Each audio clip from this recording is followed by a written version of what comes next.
Vamos falar agora da crise dos Correios, porque os Correios apresentaram um plano de reestruturação para tentar reverter a crise financeira da estatal. A proposta que prevê um corte de 2 bilhões de reais em gastos com pessoal. E entre as medidas está a implementação de um programa de demissão voluntária. A expectativa é reduzir até 15 mil o número de funcionários em 2 anos, cerca de 18% do quadro atual. O plano também prevê a venda de 1 bilhão de reais em imóveis não operacionais, além do fechamento de 1.000 agências deficitárias em todo o país.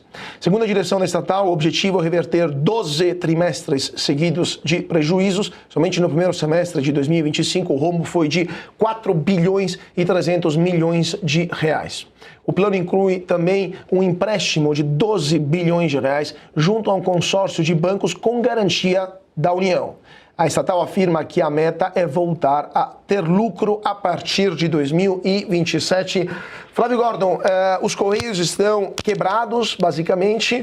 Temos uma gestão nova nomeada pelo governo federal que apresentou um plano que podemos definir de lágrimas e sangue, né? Considerando que vão demitir um funcionário a cada 5, fechar 1.000 agências e também vender imóveis que eles não consideram operacionais. Nisso tudo, os Correios em greve há 15 dias, no meio da época de Natal, mas aparentemente ninguém percebeu, né? Sim, Caúcho. Como bem lembrou o Piotto agora, a gente veio de um governo em que as estatais davam lucro, né? Se você pegar o governo, o Bolsonaro, ele deixou os Correios com um lucro de 4 bilhões de reais. E agora, rapidamente, os Correios desabaram, deu um déficit absurdo. Em outras estatais também. Isso responde um pouco pelo assunto que a gente tratou na pauta anterior, né?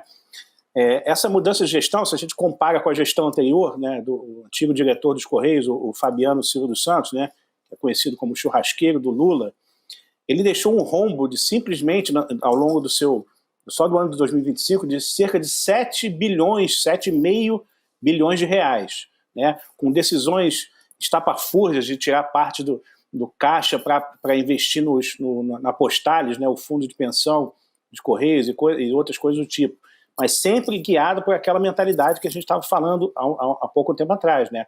A mentalidade do PT de pilhagem, de uso do Estado para fortalecimento do partido, né?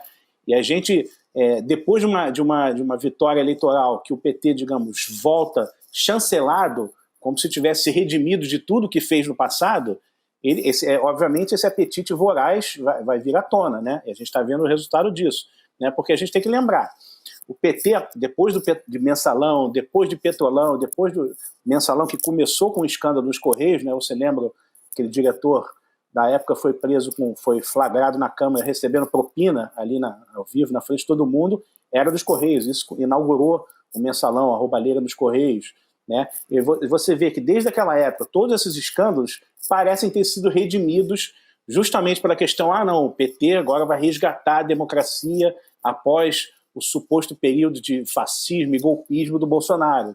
Então, o PT voltou ao poder chancelado pela imprensa, sobretudo pela Rede Globo, chancelado pelo Judiciário, pelo STF, pelo TSE, chancelado pela Faria Lima. A gente não pode esquecer da Cartinha pela Democracia, assinada por Armínio Fraga, Helena Landau e tantos outros, né?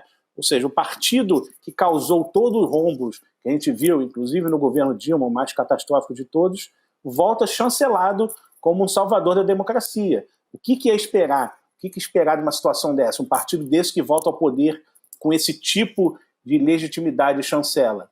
Vão fazer tudo de novo piorado, triplicado. Vão triplicar a aposta no assalto às estatais, que é uma política de governo petista.